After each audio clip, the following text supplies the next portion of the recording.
Hello and welcome to another episode of India and Global Left. If you are new to the show, please smash that subscribe button. Also consider becoming a YouTube member, a Patreon, or donate small amount given in the link in the description box. But the least you could do is to watch this show, like, share, and comment. Without further ado, let me welcome our guest today, Joti Brar. Joti is the chair of the Communist Party of Great Britain, Marxist-Leninist. Joti, welcome to India and Global Left. Thank you so much for having me.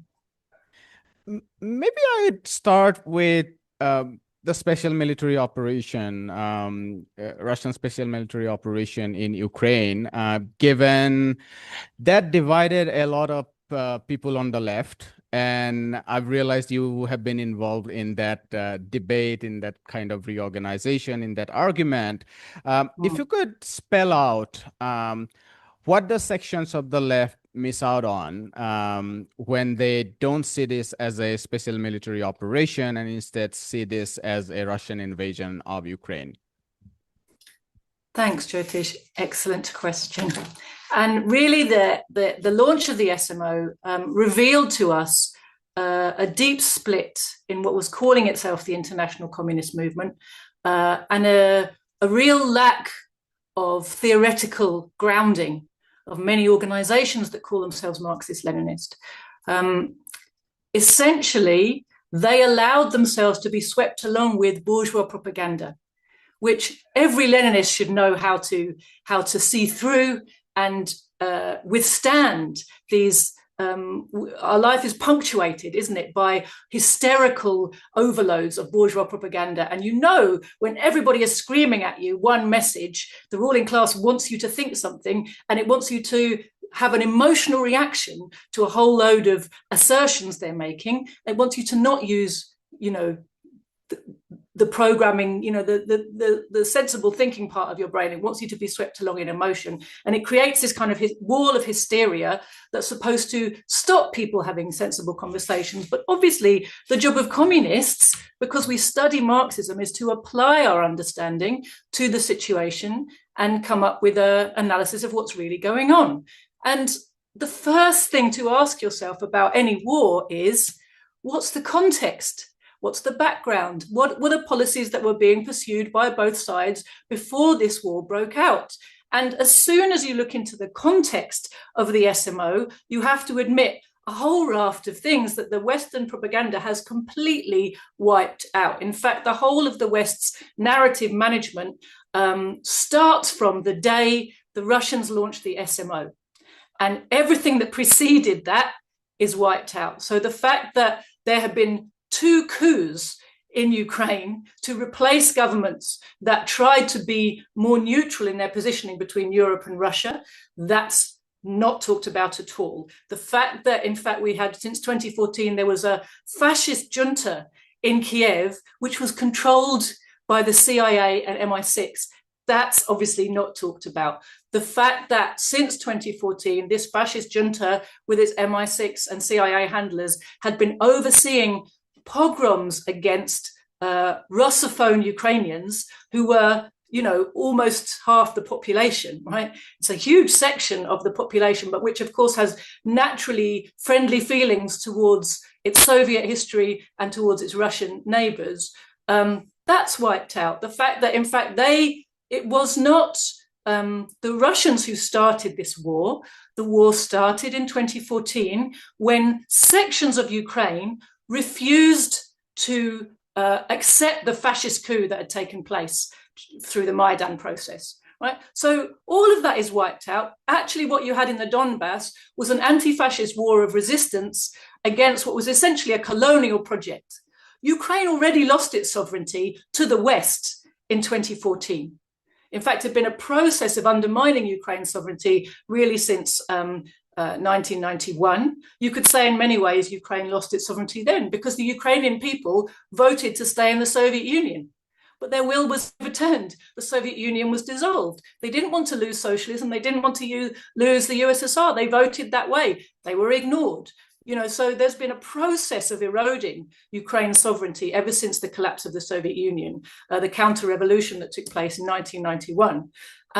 But very much, 2004 with the so-called Orange Revolution, that was the first attempt to install a West-backed dictatorship, didn't quite succeed. They came back in 2014, but in the meantime, they'd been funding fascists. In fact, if you look at the history of Ukraine, again, something that's not talked about in the West, funding of Ukrainian ultranationalists who then became fascists since the 1930s onwards by Western imperialist powers has been ceaseless, non-stop funding of Ukrainian fascists.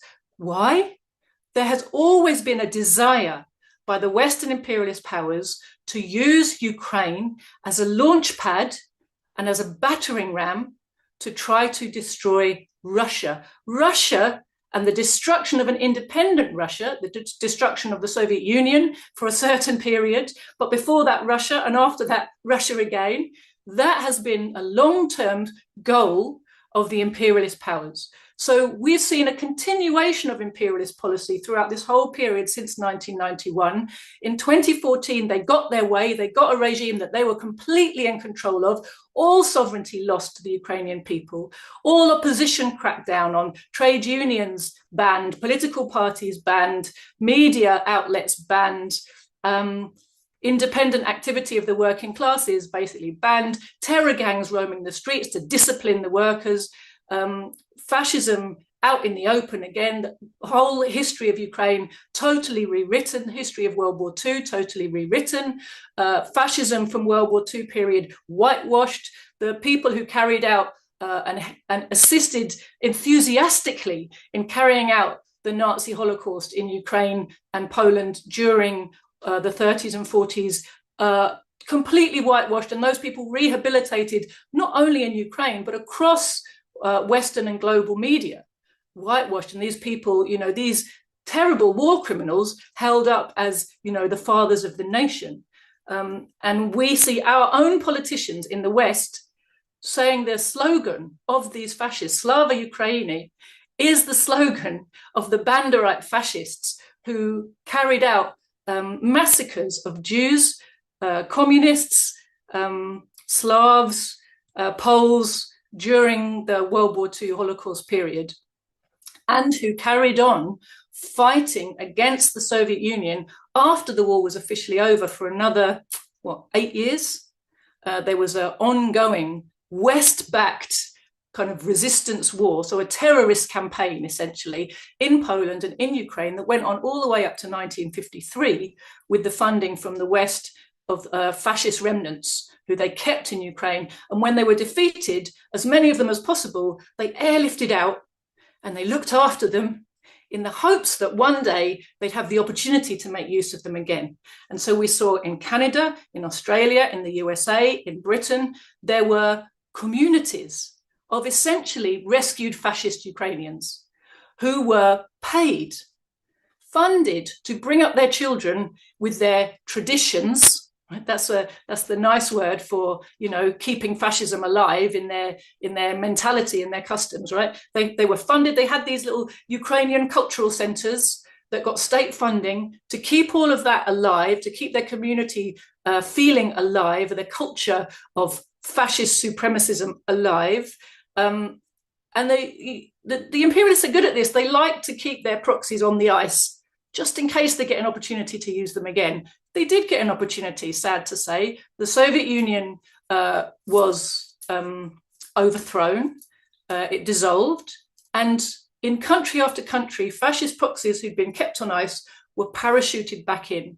And the propaganda moguls from the West started their job of rewriting the history and the history books, setting up museums, NGOs to create a new cultural memory, changing the syllabus in the schools, so that new generations of kids growing up in Ukraine are taught a complete reversed picture of their own history, and therefore are being propagandized to become Russophobic. That's the whole aim, is to turn not just the territory and the resources of Ukraine, but its people into a willing proxy force to be able to be hurled at Russia. And now we see the result. We see the result that the men of Ukraine have been either exterminated or have had to leave the country in order not to be exterminated, all in the cause of the imperialists' goal of destroying Russia. They want to repeat, there's a huge, we have to recognize also the big picture is we have this massive global capitalist crisis of overproduction. Last time it got to a really bad situation for the global economy. Actually, the post-war boom came to an end of the 60s, and the overproduction crisis was deepening again. Through the 70s and 80s, there was a whole load of civil unrest. There were unemployment. There was closing down of industry. There was big problems in the economies across the capitalist world, and essentially the imperialists rescued their system and restabilized themselves and brought back profitability by looting the resources of the Soviet Union and the former Eastern European socialist countries. So they gave their system a huge shot in the arm. But it's important to notice that while they were doing that, while they were in clover and making so much money by looting the huge wealth that had been built up by the socialist countries, they also took the opportunity to accelerate and deepen their attacks on their own working classes. So they weren't saying, oh, well, now that finances are better, we can carry on with the nice distribution of wealth we had after World War II. No, now that the threat of the Soviet example was gone, they no longer saw the need to keep bribing off the whole of the working class with the welfare reforms that the whole imperialist world had to put in place after World War II in order to stem the tide of revolution, which was spreading fast around the world. So even good times for the imperialists don't result in good times for the working class. The only thing that gets good times for the working class is the threat of revolution. And really, for me, the lesson to be learned from that is we've got to stop just threatening and go all the way and, finish the job. But coming back to your question about, coming back to your question about how the communist movement failed in this moment. So what you saw was a whole bunch of communist parties who have essentially allowed themselves to become so rotten with revisionism, so demoralized by the victories of capitalism, that they have essentially become amplifiers of bourgeois propaganda. They've accepted the bourgeois narrative and they've stopped studying. They've stopped analyzing in a Marxist-Leninist way the real class forces at work. And they've stopped really having any faith in the ability of the working masses to make a revolution.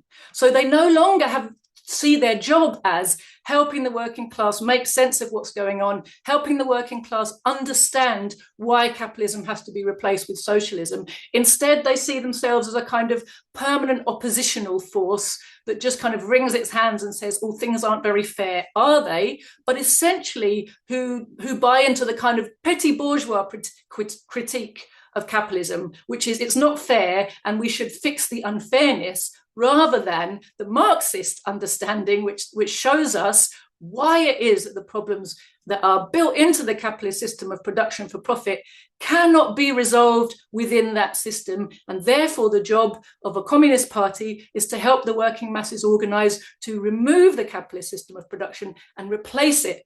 And what you see is the parties that are unable to recognize that Russia is not an imperialist country and Russia did not start this war. Russia is the target of the entire imperialist camp because it is sovereign. And its sovereignty essentially makes it, whatever the wishes of its leadership and whatever the financial system that they are overseeing, they are objectively a bulwark of anti-imperialism in the world. And given that the main contradiction on the planet is between the imperialist bloc and the oppressed masses, we have to, as revolutionaries, we have to be on the side of the anti-imperialists. It is our job to call for the victory of Russia, not to say, oh, they invaded, like kind of pacifist cretins. It's obviously nonsense if you understand what's been happening. 8 years of war was inflicted by NATO through the Kiev junta on Russophones who just tried to resist a fascist coup in their country. It was actually, Russia was very slow to come to the defense of the Donbass, but it realized in the end what did I'm not sure if it was Vladimir Putin or Sergei Lavrov, but one of them pointed out, after extended experience of trying to come to agreements with the Western powers, that these people are agreement incapable. They only understand one language, and if we want to defend our sovereignty, we are going to have to do it through facts on the ground and through force, because it doesn't matter how many treaties you sign, we will abide by our side and they will undermine it from their side. So, the anti-imperialist world has been learning these lessons that unfortunately a lot of people calling themselves socialist and communist have not. If I could add one point to your earlier point about that stagflation of the 70s. I mean, eventually in the 70s, it becomes a stagflation, but the falling rate of profit started even in the 60s in the developed parts because of over competition, and the periphery was not able to buy these products because the purchasing power was so limited. That was resolved, as you said, by looting up the countries behind the Iron Curtains and Soviet Union. But I would also add by looting a lot of the global South that was not socialist, or let's say not communist, so to speak, but by imposing this neoliberal project on large parts of Asia, Africa to extract surplus labor. That's how it allowed to resolve the crisis of overproduction for a while. If I could play a devil's advocate here, there are sections of the left who are very categorical, very clear in their minds that Russia's response is something that is a response. Russia has responded to what it has been provoked. They are very clear about that. But I guess there is a division even within those who accept that this is a provoked response. But there are some within that camp who would say that ultimately maybe Russia shouldn't have invaded. Yes, they're provoked. We should blame the West. We should blame NATO, etc., etc., etc. And they spend a lot of time in critiquing, as we do. But ultimately, they say that maybe Russia had other means than invading, and they still call it an invasion. And I'm thinking about not necessarily all leftists, but even Scott Horton, a libertarian who has written the book Provoked. He documents, it's a huge book. He documents the whole history of this conflict. But then he has a chapter where he lays out possibility that Russia could have done instead of this special military operation. I also interviewed Claire Daly, and she's very vocal.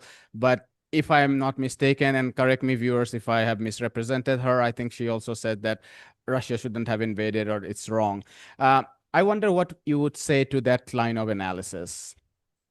I think fundamentally it's a response to the fact that these people are living inside the overwhelming hysterical media bubble, and it's very, very hard to stand firm on the correct position when everybody around you is like, how can you possibly say that? They're lunatics, they're maniacs. So they say, no, they were provoked, but okay, it wasn't a good idea. And, it's a kind of a nod also to a kind of bourgeois pacifism that refuses to understand what imperialism is.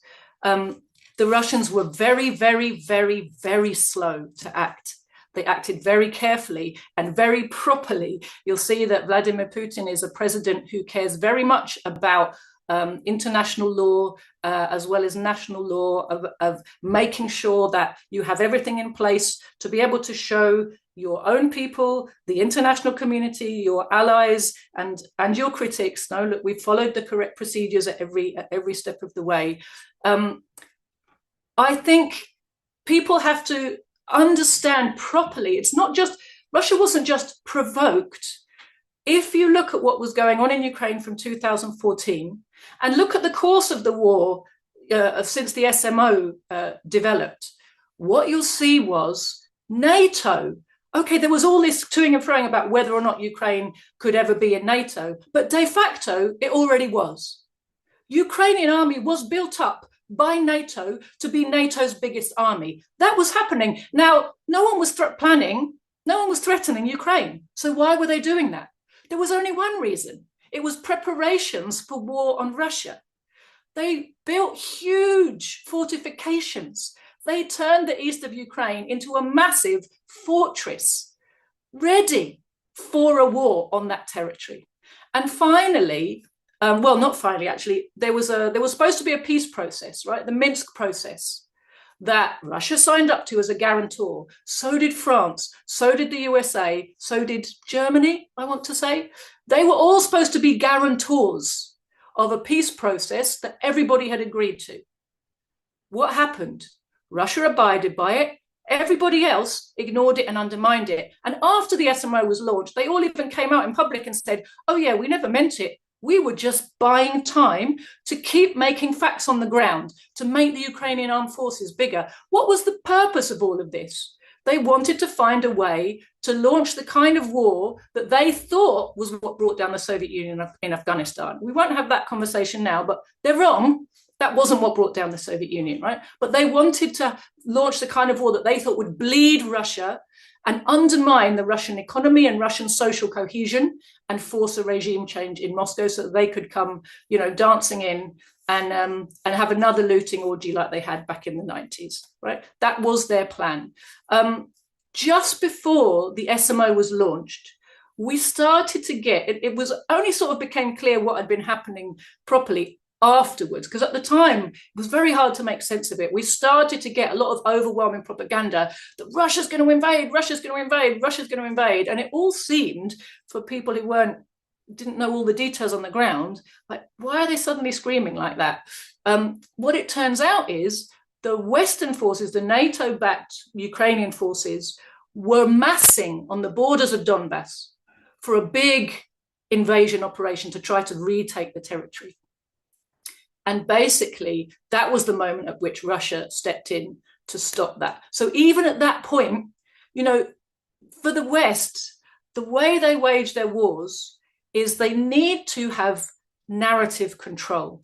So they try to always make it look as if the other side started it. I don't know if you noticed back in December, January time in South Korea, there were a whole load of, all through October, November, December, January, there were a whole load of provocations which were actually aimed at tripwiring the DPRK into an invasion of the South, which they're ready to do at any moment if they need to. But the USA wanted to restart that war front, but they only want it to restart if they can present it to the world that the other side started it. So they did a whole load of provocations. They were flying drones over Pyongyang. One of the things they did, they tried to set up an assassination of a politician. And I can't remember all the details of the names and the parties and everything, but essentially it didn't work out. But they had North Korean army uniforms that they were preparing to leave at the site to make it look like some North Korean soldiers came over and assassinated this politician.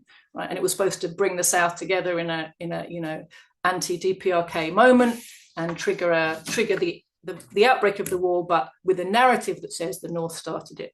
Well, essentially, it was the moves of the NATO forces to launch a big invasion of Donbass that triggered the Russian special military operation to stop that in its tracks. So it was presented to us that one day Vladimir Putin woke up and was a genocidal maniac and decided he needed to crush his neighbors and just rolled his tanks in, and it all came out of the blue, didn't it? And that's the narrative that's been thrown at people in the West so hard.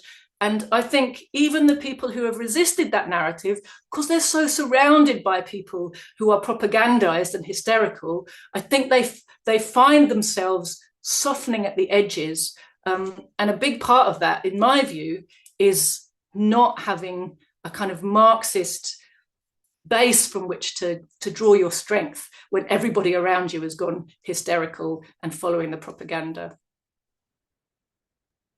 One last question here. Maybe as Marxist, I would ask you to help me look at the impact of the Russia's special military operation through the lens of class struggle. How does it look like? You have said elsewhere that the special military operation opens up revolutionary possibilities. it's easier for me to understand that through the analytical framework of anti-imperialism, because this is like after many, many years, maybe since the fall of the Soviet Union, Russia has said that to the Western military empire that it's enough. We are not going to tolerate your bully. And this is also the time when China is asserting itself against the imperial bully at its backyard, and all, not just the retaliation through the tariff wars, but also its own military demonstrations through parades and so on. So to that extent, it's very clear that the West has been pushed back, and now some of the documents that the National Security Defense document that has been presented to Pete Hegseth, written by Elbridge Colby, suggests that the United States is considering to retract its military focus from China and Russia towards Latin America. Now, we would have to see how much of that would be implemented and how that goes. But there is one signal, at least, that they have understood that Russia and China have been asserting now, and it's not going to be a cakewalk to keep doing what they have been doing. But help me understand it through the class lens. How does it look from the working class? I mean, Russia is not a communist country. I can think about the implication for the working class in in Eastern Ukraine, Donbas, Luhansk, Zaporizhia, and Kherson, that it would be very positive, obviously. But beyond that, what realignment of class forces does this special military operation does, if at all? And this is not to say that pushing back against the military empire is not revolutionary in itself, but I'm just trying to understand if there is a direct class layer beyond that. There absolutely is. It's not a nice and clear and simple one as everybody would like it to be, I think, sometimes. But fundamentally, the enemy of the anti-imperialist camp and all the oppressed nations is the same enemy as the workers in the imperialist countries. And this is something this is what the communist parties should be telling their working classes all the time, right? Our allies, if you live in an imperialist country, your allies are not the petty bourgeois kind of fake left who want to reform and fix the system and who are fundamentally bought off and loyal to the system. Our allies are in the oppressed world and the anti-imperialist world. And we need to be building one big united camp, because yes, I said the SMO really has marked the opening of a new era. It's, on the one hand, it's a new moment in the development of the overproduction crisis, which is really reaching extreme proportions. The economic troubles of the imperialists are deepening by the day. And you must recognize this is the driving force for their war drive, is their economic desperation. They need this looting. They need this orgy of destruction and reconstruction to rebalance the system and try to regain profitability, because otherwise they're in very, very, very deep trouble. The economics system is teetering on the brink of a humongous meltdown. I think there's a lot of quiet bailing out of institutions going on behind the scenes just through money printing. But of course, that brings with it all kinds of problems itself, which are slowly building up social and economic problems locally and globally through inflation and through lack of confidence in the dollar and the euro and the pound and all of that, which the imperialist countries have relied on and forced down everybody's throats for so long.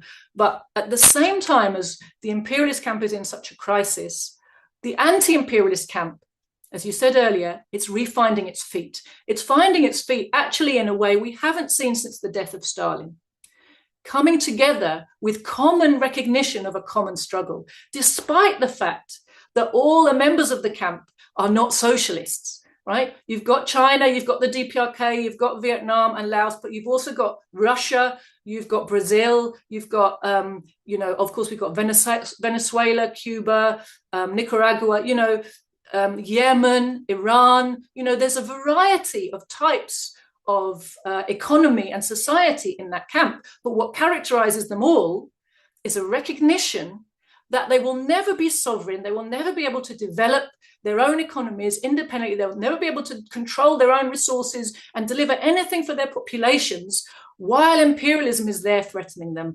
And one by one, they can be picked off. increasingly there's a recognition that the fight has to be fought in a unified, coordinated way. So you are starting to see the revival, actually, of an international order that began with the October Revolution, that where the socialist country was the bedrock of that, the socialist USSR.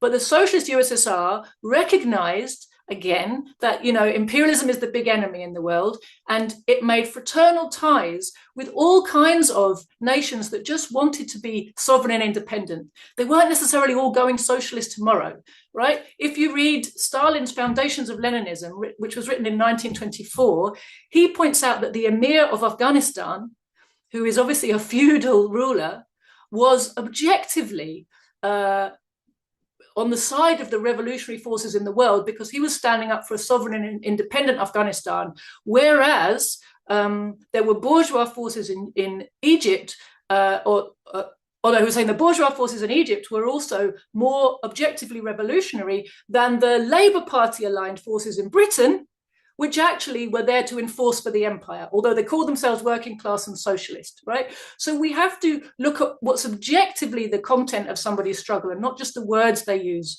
to wrap it up in. You know, the Yemeni fighters are constantly quoting from the Quran when they objectively get together with people from across all kinds of religious and political spectrums to have a united front against Zionism, and they recognize that Zionism is a tool of imperialism. They recognize ultimately their struggle is an anti-imperialist struggle. So, you know, this coming together is something which is hugely significant, very, very important. It offers the possibility that this drive into World War III doesn't have to end in, you know, either nuclear obliteration, which is a thing that we've all been blackmailed into, you know, to be terrified about. It also doesn't have to end with the ruling classes of the West getting their way and reasserting their dominance. It can actually end in their defeat.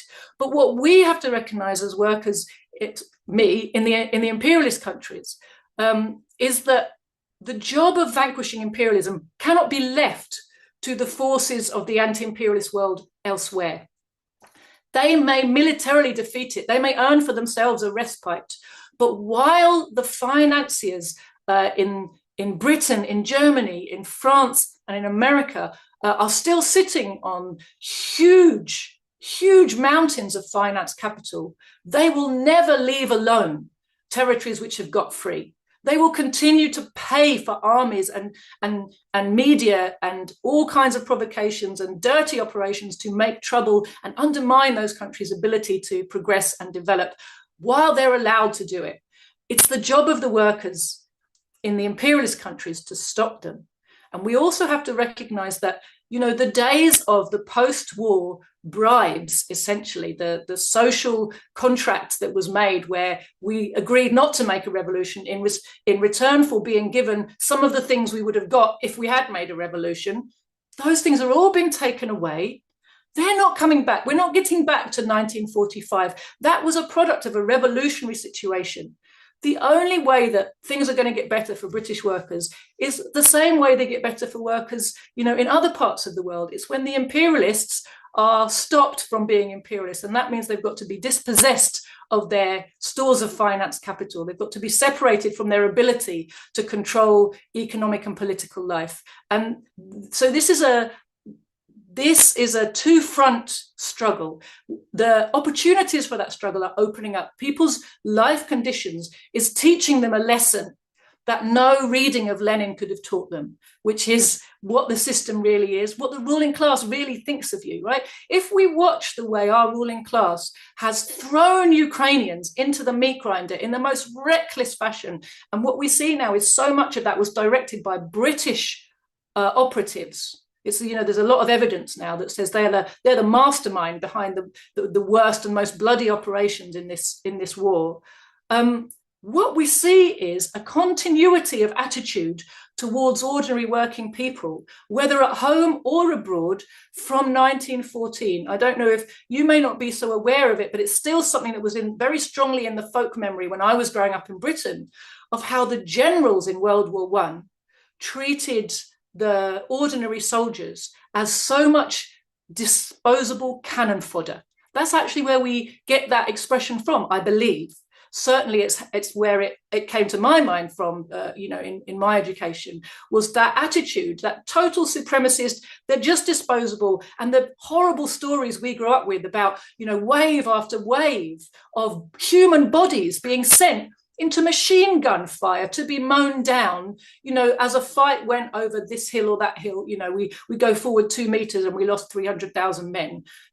Fundamentally, that war wasn't about those scraps of land. It was about who gets looting rights on the colonies. Right? That wasn't made clear either to us in our history books or to the people who were fighting it.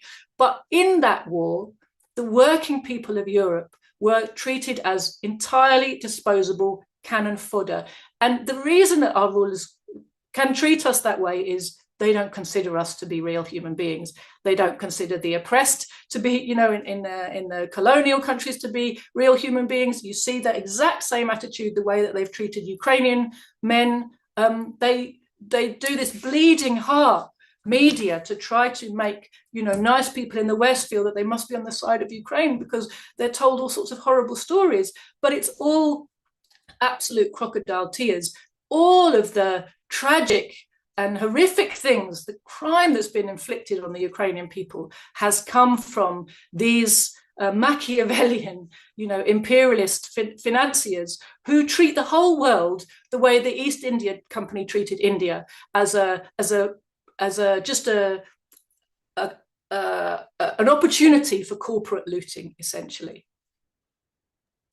Yeah, you are right. I'm not old enough to have heard those folk memories, but I have read a couple of books on this subject. I mean, there are now increasingly more books written on India's participation in the what is called as the Great War at that time, and not just combatants. I mean, the combatant participation was massive, more than 1 million people, but I think more than 500,000 non-combatants participated with the combatants, and there are many books now written on the lived experience of Indian soldiers. And I'm assuming you have roots from Punjab, but yeah, so Punjab was the canal colony, and there was the recruiting ground, and there are both Muslims and Hindus and Sikhs. They went to France and Flanders, and what they saw was it was a very difficult time for them to cope up with racism,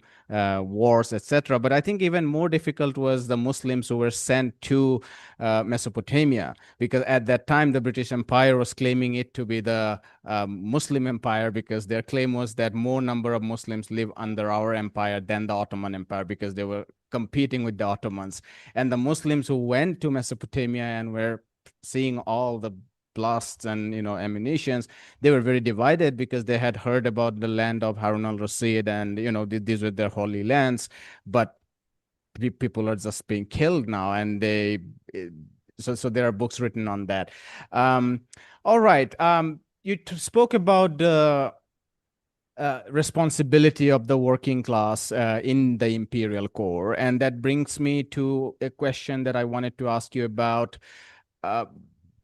At least from your party's perspective, in an imperial core, having a party which wants to convince the working class about the struggle against capitalism, about the struggle against empire, at a time when a lot of working people are bought into the parliamentary electoral form of politics. I mean, politics for a lot of people, over and above all, is election, although I don't want to overemphasize that as well, because that's not necessarily true for everyone. And we are grappling probably with this not just in the imperial core. We are also thinking about other liberal democracy, liberal quote unquote, like India, where the whole role of the communist parties are being debated and discussed, because in India there are parts like Kerala, for instance, where the communist parties can actually fight elections, and so far they have been winning.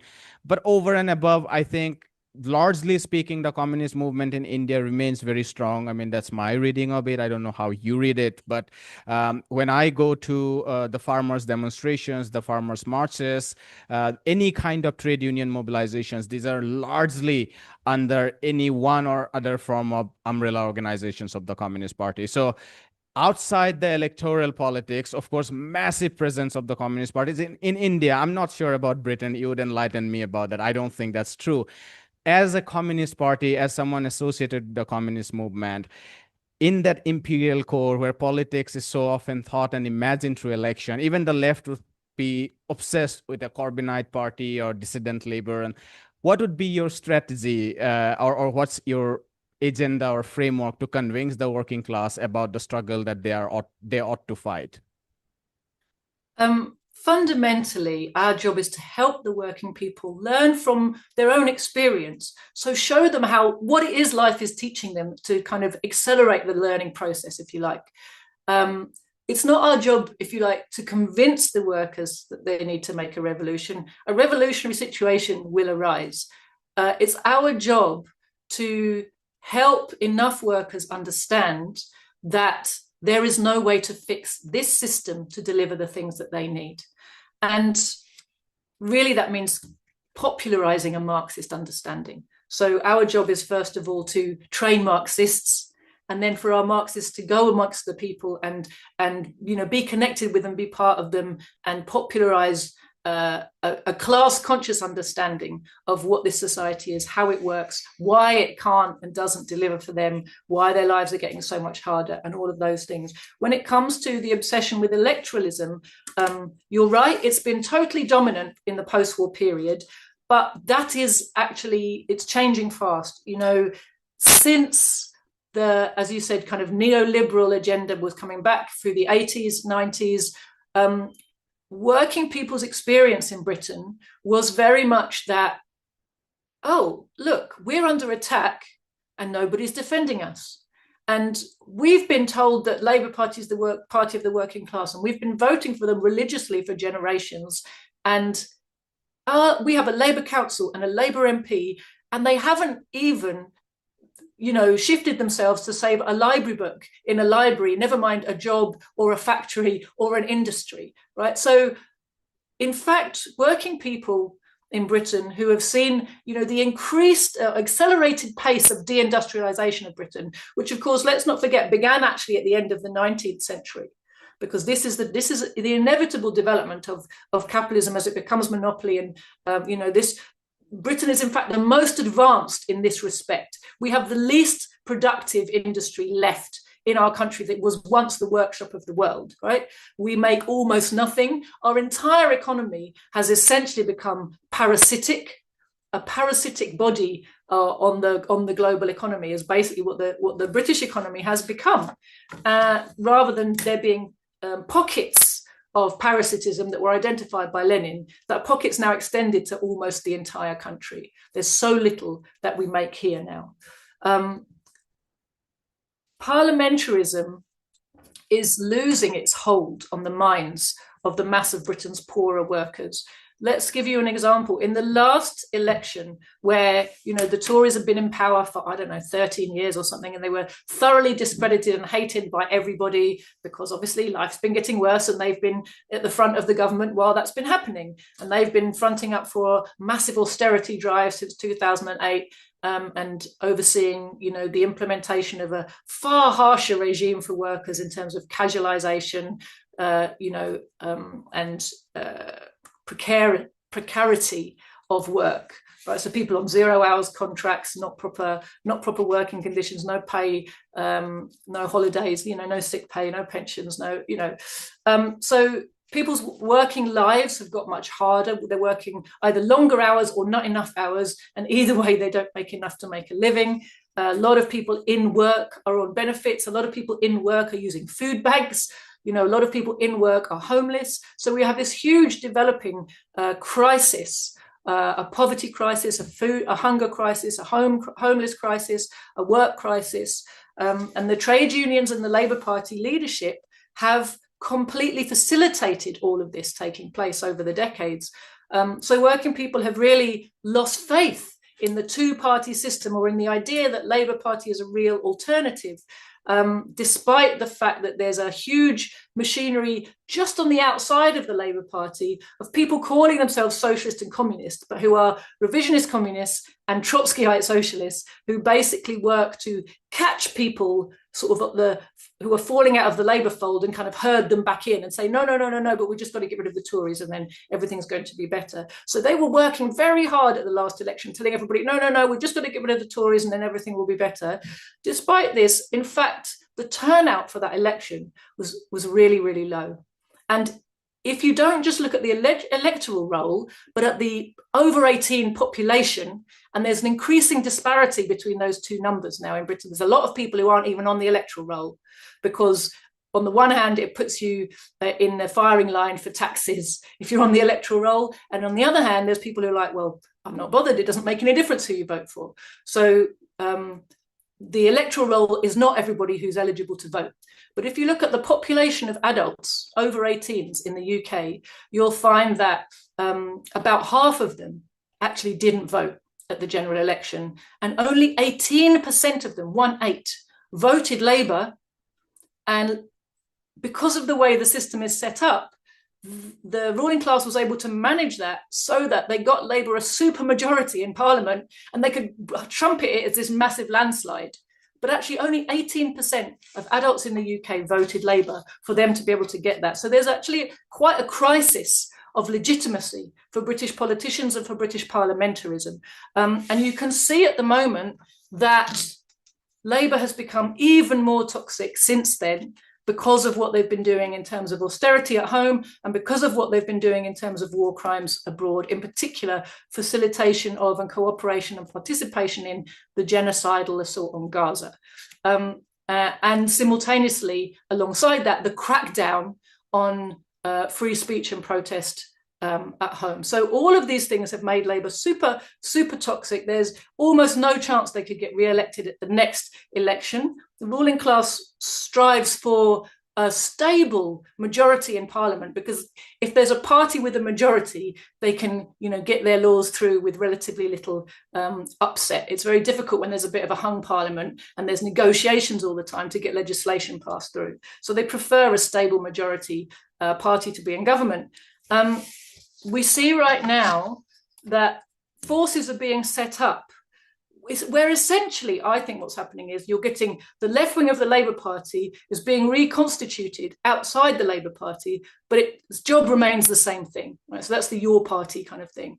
And then we have the right wing of the Tory party being reconstituted on the outside of the Tory party, and that's reform.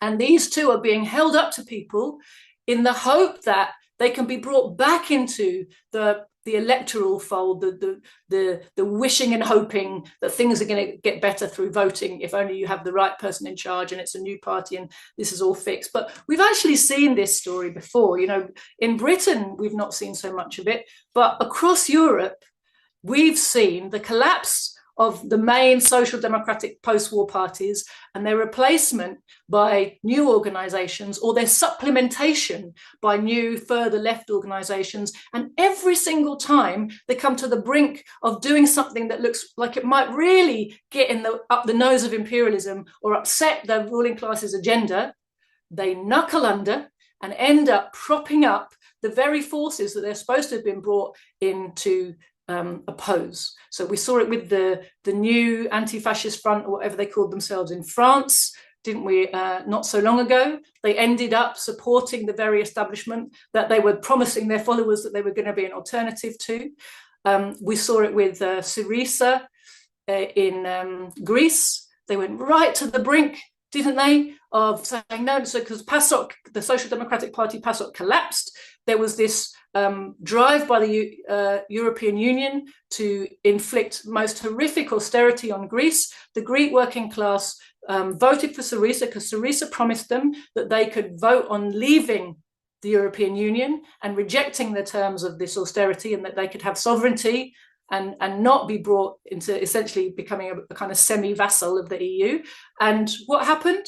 They elected a Syriza government. Syriza carried out a plebiscite. There was a referendum on EU membership, or no, not EU membership. It was on the terms of the bailout. The bailout. That was it. Thank you. It was the terms of the bailout.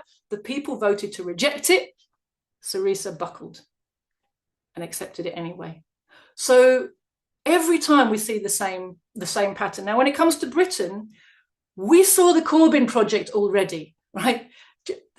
All the fake left in Britain who call themselves socialist and communist have been telling us ever since 1945, and really they have been part of a quite criminal conspiracy to lull the working class into a false sense of security about what they had won after World War II, and to undermine their class consciousness and take away their revolutionary spirit and tell them, oh, look at all the things we've got. Now, all we have to do is keep voting Labour and putting pressure on Labour to have left-wing policies and a left-wing leader and some pressure from the streets, and we will just step by step, we will find this road to socialism that doesn't require revolution and can be delivered through the British Parliament of all institutions, the British bourgeois parliament. They've been telling working people since 1945 is the vehicle for delivering socialism in Britain. Patently not the case. Patently, they've thrown away any understanding they once had of Lenin and Leninism and socialist analysis generally. But in the process of doing that, their maximum program of all these organizations, and why it is that despite having apparently different philosophies, they all work so well together, is because underneath all of their apparent differences, they had one real program, which was keep voting Labour and put pressure for a left-wing leader. And a left-wing leader of the Labour Party was like the Holy Grail. And it was never going to happen. And then suddenly it did happen. And there they had their left-wing leader of the Labour Party. Their maximum program basically came to effect. And what did we see? Well, our party has written a very useful analysis of what we learned in the Corbyn project. But having learned that, I think it's criminal to try to keep workers busy, repeating the exercise only, in a slightly different organizational form. It's the exact same thing all over again, even if they weren't just trying to make another party of social democracy that says to you, we will fix things through elections, which you can't do. So they're already lying to the working class, but standing up, rolling everybody up behind Jeremy Corbyn, who already showed himself absolutely incapable of standing up in the face of ruling class propaganda, in the face of their political and economic attacks. We saw what Jeremy Corbyn did. One thing that especially the Palestine Solidarity and anti-Zionist movement must take full account of is the role that was played by Jeremy Corbyn's leadership in facilitating the Zionist pogroms of Labour Party members. It was while Jeremy Corbyn was leader of the Labour Party that the most vicious purge of pro-Palestinian members of the Labour Party was conducted, and even to the extent of high leadership figures and prominent MPs and politicians who were pro-Palestine were kicked out of the party as so-called anti-Semites. Including himself, right? Well, he was branded as an anti-Semite. He wasn't kicked out of the party, but instead of standing up and saying, this is nonsense, and these charges are politically motivated, and anti-Zionism is not anti-Semitism, he said, sorry. He let all the people close to him be kicked out. He let a whole load of his members who were loyal to him be kicked out. And he facilitated the introduction or the acceptance by the Labour Party of the IHRA definition of anti-Semitism, which basically says that, so IHRA, for people who don't know, that's the International Holocaust Remembrance Association. It's a Zionist organization. And they made a definition of anti-Semitism, which they were been aggressively pushing through governments and state institutions across the West. And it's a complete lie. What it says is, not anti-Semitism is hatred for Jews just because they're Jews. They said, basically, they conflated anti-Zionism with anti-Semitism. They said, oh, if you attack Israel, you're an anti-Semite, right? So they essentially made Palestine Solidarity anti-Semitic. And the Labour Party under Jeremy Corbyn accepted this definition of anti-Semitism, which then facilitated the government's rollout of that, or the state's rollout of that across all bourgeois political parties and a whole load of state institutions, hospitals and councils and schools and universities were then all adopting it. And Jeremy Corbyn played a crucial role in that process. And we are now seeing the results of it, because we now have laws whereby, my own party members have been arrested and charged under hate crime legislation for selling a book about Zionism, and being told, no, you're conflating, that's hate speech, you can't do that. And this is all part of a process that Jeremy Corbyn, I'm afraid, was deeply, deeply complicit in facilitating this atmosphere that we currently have to work in. Do you mean his ineffectiveness is his complicity? Or do you mean he wasn't just ineffective, he accepted the IHRA definition. He didn't just kind of flounder around, he accepted it. And that allowed it to be accepted in a whole load of other places. So on so many points of important principle, he just, buckled under pressure and reversed and U-turned. One of the reasons, in fact, what's interesting, I think, about the Your Party thing, there's a lot of labor aristocrats, trade union types, Trotskyites, who are running around acting like it's the second coming of the Messiah and wanting it to be this massive big deal. But the mass of poor workers in Britain turned their backs on Jeremy Corbyn a long time ago and don't really have any interest in this party. And one of the main reasons for that was his U-turn on Brexit. After the Brexit referendum, he initially said the vote should be respected and we should work just to get a decent deal for working class as we're leaving. And then, under pressure from the ruling class and their agents inside his party, he basically buckled. And at the 2019 election, he was going in with this most ridiculous kind of platform of we're going to have, We're going to have a second referendum, and we're going to recommend people that they should vote against leaving the EU, essentially. And for the working people who voted for Brexit and had spent 3.5 years watching what was essentially a parliamentary sit-in, where the entire parliament was united in trying to work out how not to do Brexit. And that's all they did, literally for 3.5 years. They just argued over the details of different ways of doing the least possible to implement the Brexit, or to either completely overturn it or to pretend you're implementing it, but in the least effective way possible, in a not really Brexit. And, that was why Boris Johnson got elected in 2019, because he just came to the election with the one slogan, get Brexit done. But Jeremy Corbyn basically sabotaged his chances of winning that election by turning against the majority of British people who had voted for Brexit, and were so angry to see how their decision was being completely ignored.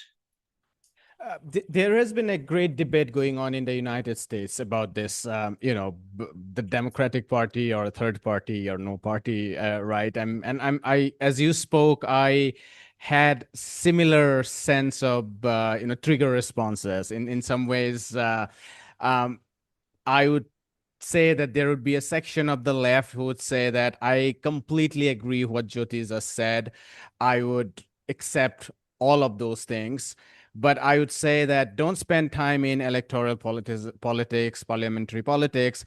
But once in a 4-year or whatever, if there is a moment and your party has a chance to win, go vote for your party. That should not be your focus, but go there. Because after all, your critique could say that if you would not support them during parliamentary processes, or in France, for instance, if you are not supporting Jean Mélenchon's LFI, or in Germany, if you're not voting for, maybe they have a range of options, let's say Die Linke or Sarah Wagenknecht, and I don't know what's your take on Pedro Sanchez's Socialist Workers' Party. But effectively what I'm saying is, to put it very provocatively, if you are not voting for the biggest alternative, what would Communist Party of Great Britain, Marxist, a very, very small party, and I'm being deliberately provocative here with all respect,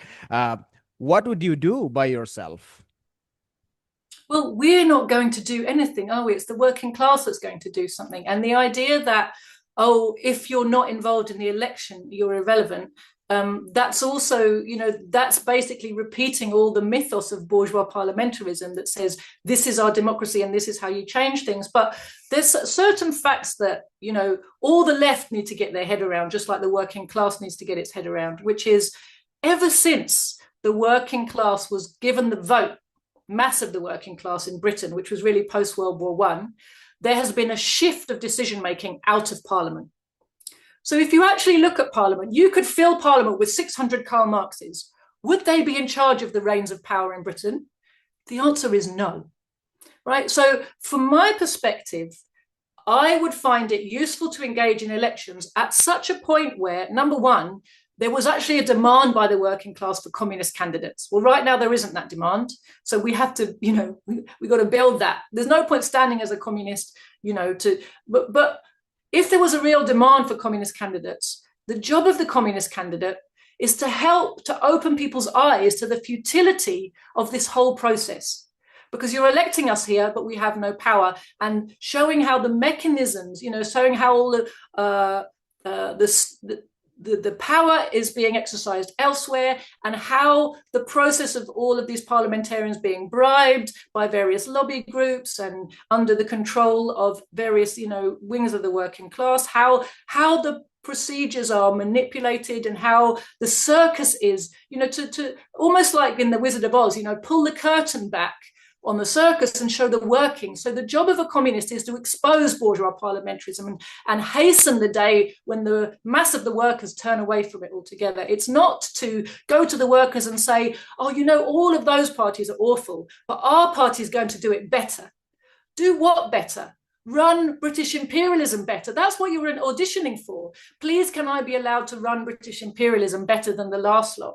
The idea that you are going to stop British imperialism being British imperialism through the British imperialist bourgeois parliament, that is a myth that has to be broken. And yes, you're right, we're very, very small, but people are learning that through their life experience. And so when we tell them the truth lands with them. Now, if we start telling them lies just to get votes, or, we start jumping on board with all kinds of projects, I've been involved in electoral projects. It's not like I've, got this absolute, must never ever do anything electoral, but I was always there with the aim of trying to connect my message with working people. So sometimes you can take part in an electoral process simply because it's an opportunity to meet people at a time when they're prepared to talk to you. We've been through peaceful periods where working people didn't really want to talk politics to you. And it was almost, they would only recognize your right to talk politics to them at an election time.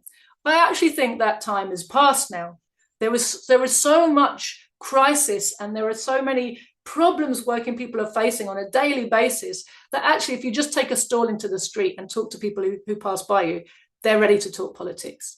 You can knock on people's doors. They've got a lot to say for themselves. What they're lacking is a sense that there are organizations that really speak for them. The reason that the right is able to pick up so many disenfranchised, poor working people is that they are pushing a very plausible narrative for the reason for the decline and decay of British society and British standard of living.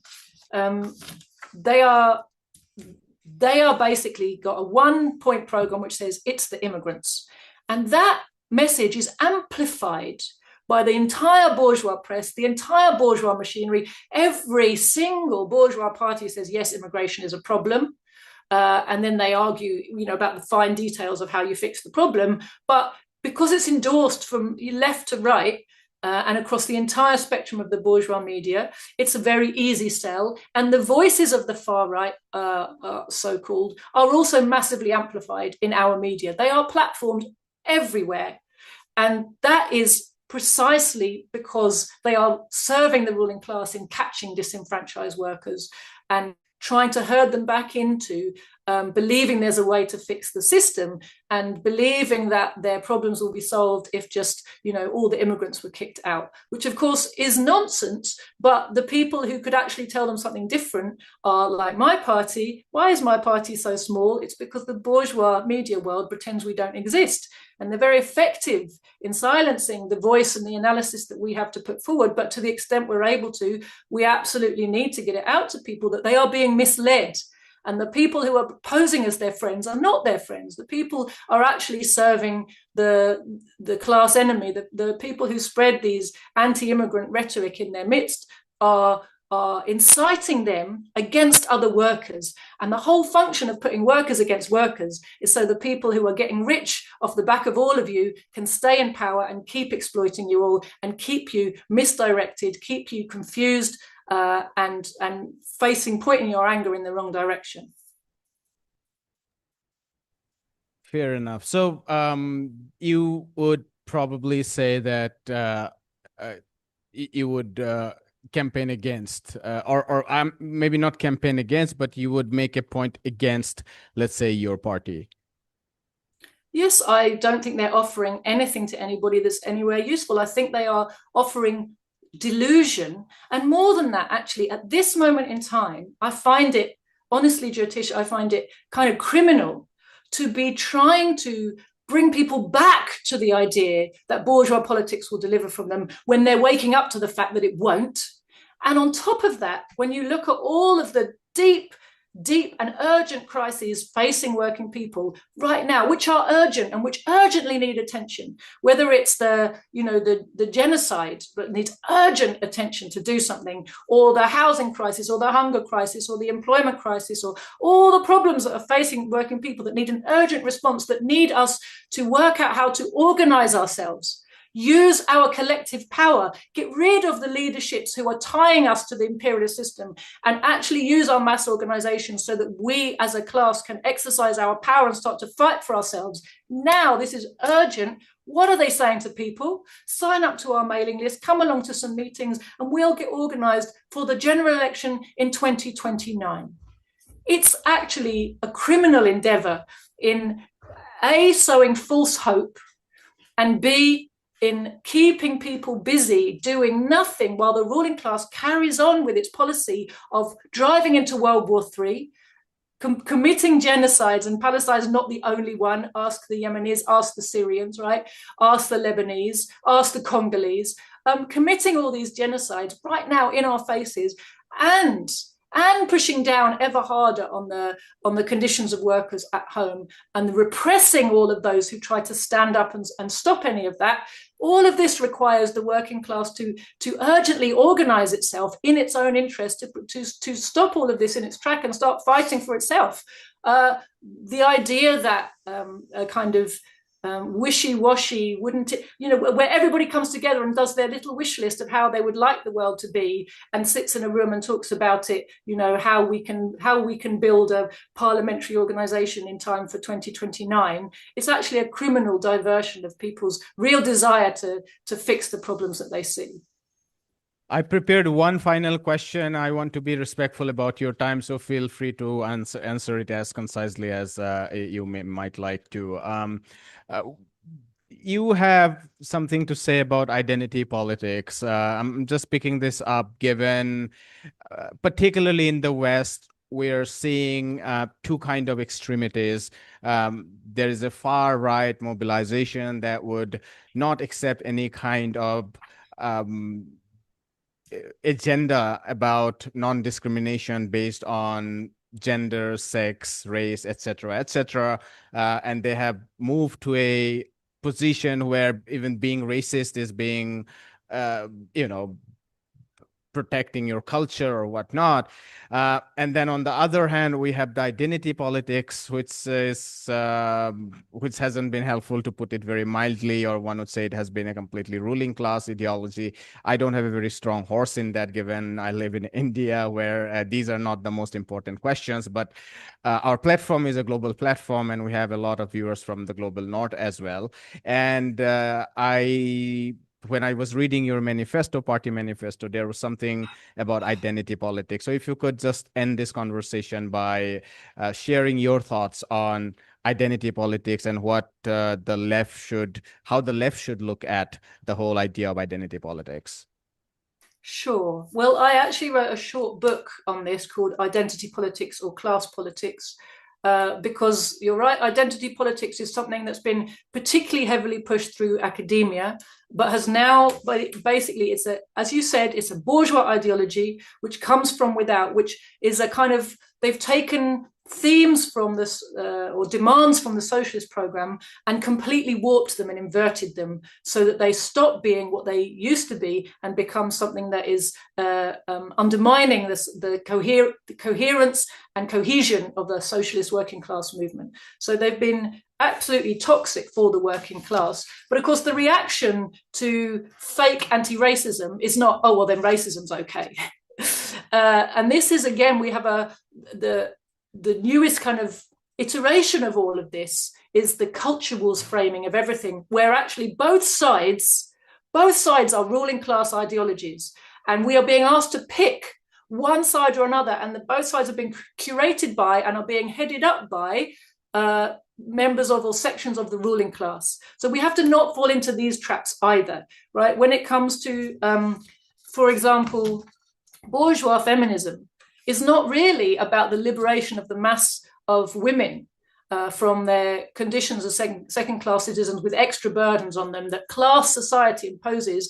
Bourgeois feminism is the demand that a certain strata of women in society should have equal access to the top jobs and, you know, property rights and all the rest of it. But that doesn't impact the lives of the massive working class women who still remain in the same position they've always been. So for us as socialists, we recognize that the women's question, fundamentally, it's a class question. The root of women's oppression is in class society, and it's only going to be reversed by overcoming class society, replacing class society with a socialist society. So that's why the women's question was always a socialist question. It's the same with the question of racism. Racism is fundamental to imperialism. Imperialism needs racism. It needs the racist ideologies to justify its colonization abroad, its wars abroad. It needs to be able to present the peoples who are victims of its aggression as somehow not really humans at all. They're somehow deserving of their fate or unable to develop in a civilized way by themselves. They need our helpful intervention, to develop in the world. But also that racism is needed at home to divide society, and we have to divide workers against workers. It's a very primary tool of the capitalist class. Marx and Engels identified this amongst the British population in the times of Irish mass migration into Britain. So the same time as they were starving the Irish in the years of the famine, huge numbers of Irish immigrants were coming to Britain, or even before that actually, but through the process of colonization and suppression of Ireland and dispossession of the peasantry of Ireland, many of them came to British industrial cities as cheap labor. They built most of Britain's infrastructure, actually. They built the canals, they built the railways. They were cheap, hyper-exploitable labor force, right? They were hyper-exploitable in Ireland, and they were hyper-exploitable on British soil. And the British ruling class used their position as a hyper-exploitable force to create tensions amongst the working class.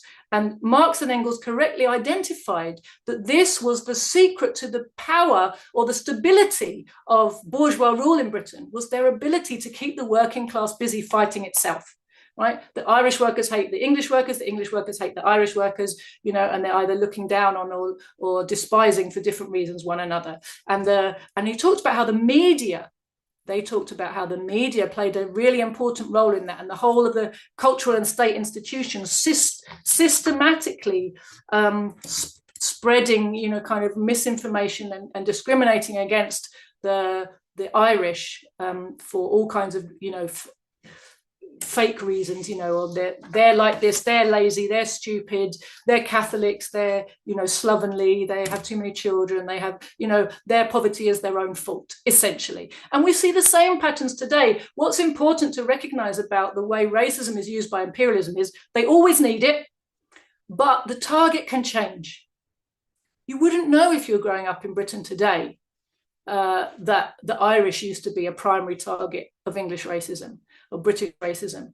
Today, the Irish have been essentially absorbed, and we have different targets. We've had Indians, Pakistanis as the target. We've had African Caribbeans as the target. We've had, Poles and East Europeans as the target. Today, it's mainly Islamophobia. And if you want to understand why the target changes, you mainly have to look at where are the wars being fought.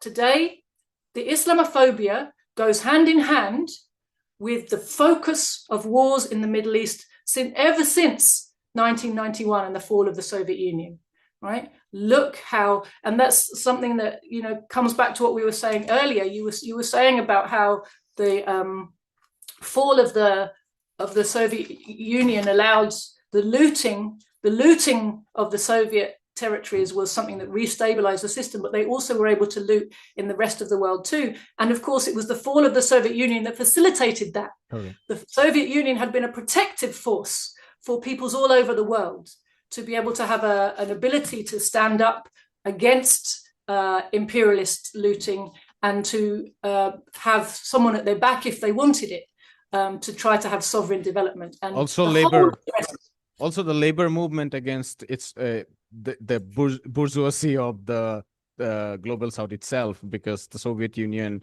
funded a lot of the trade union movements in the global south. So it was a huge step back for the whole of humanity, actually, the fall of the Soviet Union, a very deep crisis in our movement, a big setback, but it's not the end of history, as we were told. It is a setback, but, you know, inevitably the revolutionary tide rises again. And that's what we're living through today, even as the imperialists are sinking into a deeper crisis, and it's making their war drive inexorable, and their push for austerity is brutal and harsh at home. At the same time, we're seeing a rise in the tide of the revolutionary movement. So there is a real possibility in this period. But identity politics, to get back to your question, identity politics are another weapon the ruling class uses to divide the workers against one another. You have these, oppression hierarchies. You have this idea of anti-racism that's not that racism divides the workers. And therefore we must get together and fight it, and we must fight the imperialist system that needs racism. And instead you have this kind of fight for rights inside capitalism, which in itself is ultimately an oxymoron. You can't have equality within an unequal society. Capitalism is a society which is based on inequality, and which with every day exacerbates inequality further. So the demand for equality inside an essentially unequal system, you know, it's a illusory, it's an imaginary target you're going after. You're sort of asking for equality before the law. That's the best kind of equality that the bourgeois system can give you, but you don't have equal access to the law. So it's all formal, a formalistic approach to a serious question. If you really want, you know, genuine equality of opportunity for workers and equality of treatment for workers, you have to get rid of this unequal, you know, exploitative system. And so we fight identity politics, but we will not go down the wokery route of so the identity politics kind of has bred this kind of wokery. I don't really like that word, but it's very popular. People know what you mean. So we don't, you know, these kind of fake measures to address inequality without addressing capitalism, you know, it's all nonsense. But on the other hand, it doesn't mean that those demands were wrong. The demand for liberation of women, the demand for an end to racism and hyper-exploitation, these are correct demands. The point is to recognize that they can only be delivered by the socialist revolution. So that's why they're part of the socialist program. And the whole job of communist parties is to help workers recognize that and work together for that outcome, rather than, you know, getting caught up in these kind of culture wars debates where essentially you are allowing yourself to be pitted against another section of workers. And in that situation, it's only the ruling class that wins. It's like in Britain right now, you know, we've got anti-immigration protests happening outside what they call migrant hotels. Now, the migrant hotels is a horrible scam that's been set up to benefit corporate landlords, where, you know, failing hotels are allowed to fall into ruin, but their owners are paid a huge amount of money to house, and use that term very loosely because they're basically, you know, open air prisons / slums. But migrants who come in the asylum system, but their asylum claims are not processed. And while they're not being processed, they're not allowed to work or have any life, right? So they're put in these places. It's a prison, but the door's open, right? And it's a horrific condition, and they don't have ability to travel or to integrate. They don't get English lessons. They're not allowed to work. They're not, you know, so it's a horrible situation they're put in, but then provocateurs are sent into those communities to tell them, have you seen? There's these brown men walking around here, and they're getting put up in a hotel. Now, our idea of a hotel, if you're an ordinary worker, is like it's a life of luxury, right? Of course, that's a complete misunderstanding of what these buildings really are. The provocateurs are also being paid by the state to wind people up, to spread rumors about what's happening, to say these people are looking at your women, they're looking at your children, they're doing this, they're doing that. And the whole function is to get them wound up and tell them, you know how your life is going to shit. You know how your children don't feel safe and your women don't feel safe. You know how the streets have got potholes. You know how you can't get a doctor's appointment. You know how your kids can't get into a decent school, etc., etc., etc. There's immigrants down the road, and it's this conflation of the two as if one is responsible for the other. So angry workers who feel that their lives are getting terrible are being misdirected by provocateurs to have these demonstrations outside migrant hotels. Now, the reality is they're small demonstrations, even with all the efforts being put in by the state to scapegoat immigrants and asylum seekers in particular. The demonstrations tend to be fairly small. But then what also happens is a bunch of Trotskyites will come along and mobilize a counter demonstration. And what does the counter demonstration do? It screams at the people on the demonstration. So essentially, you've got some people there who said, well, we think racism is bad. And the Trotskyites say, yes, come along and oppose racism. And how do we oppose racism? We scream at the people who've been brought there by the provocateurs on the other side and tell them what evil, awful fascists they are. You fucking scum. It's really like that, So they're just screaming. What they're not doing is going and talking to them and saying, you're being misdirected. You're being misled by people who are actually trying to use you to save the system that's created all these conditions. You're being misled. But the thing is, as far as I'm concerned, the people on both sides of these, street fights have been misdirected. And at the top of both of them, whether it's the provocateurs telling fairy tales about the asylum seekers, or whether it's the Trotskyites saying we've got to go and scream at these people to stop fascism, both of those leaderships are actually directed by the same state forces. They're provocateurs on both sides, and our job is to talk to the people they've mobilized and help them to see that. So we have equally to address the angry, poor workers who have been told that migrants are their problem, as to address the people who think that opposing racism is the most important thing we have to do, and the way to do it is to scream at people who we're told are racist. This is the poison of culture wars, the poison of identity politics, and the job of communists is to try to help people see how they're being manipulated and why. We'll leave it there, Joti. This was a wonderful conversation. Thank you so much for your time. You're welcome. Nice to meet you. All right. Hi, my name is Ayushman. I, along with Jyotisman, have started this platform. In the last 2 years, we have tried to build content for the left and progressive forces. We have interviewed economists, historians, political commentators, and activists so far.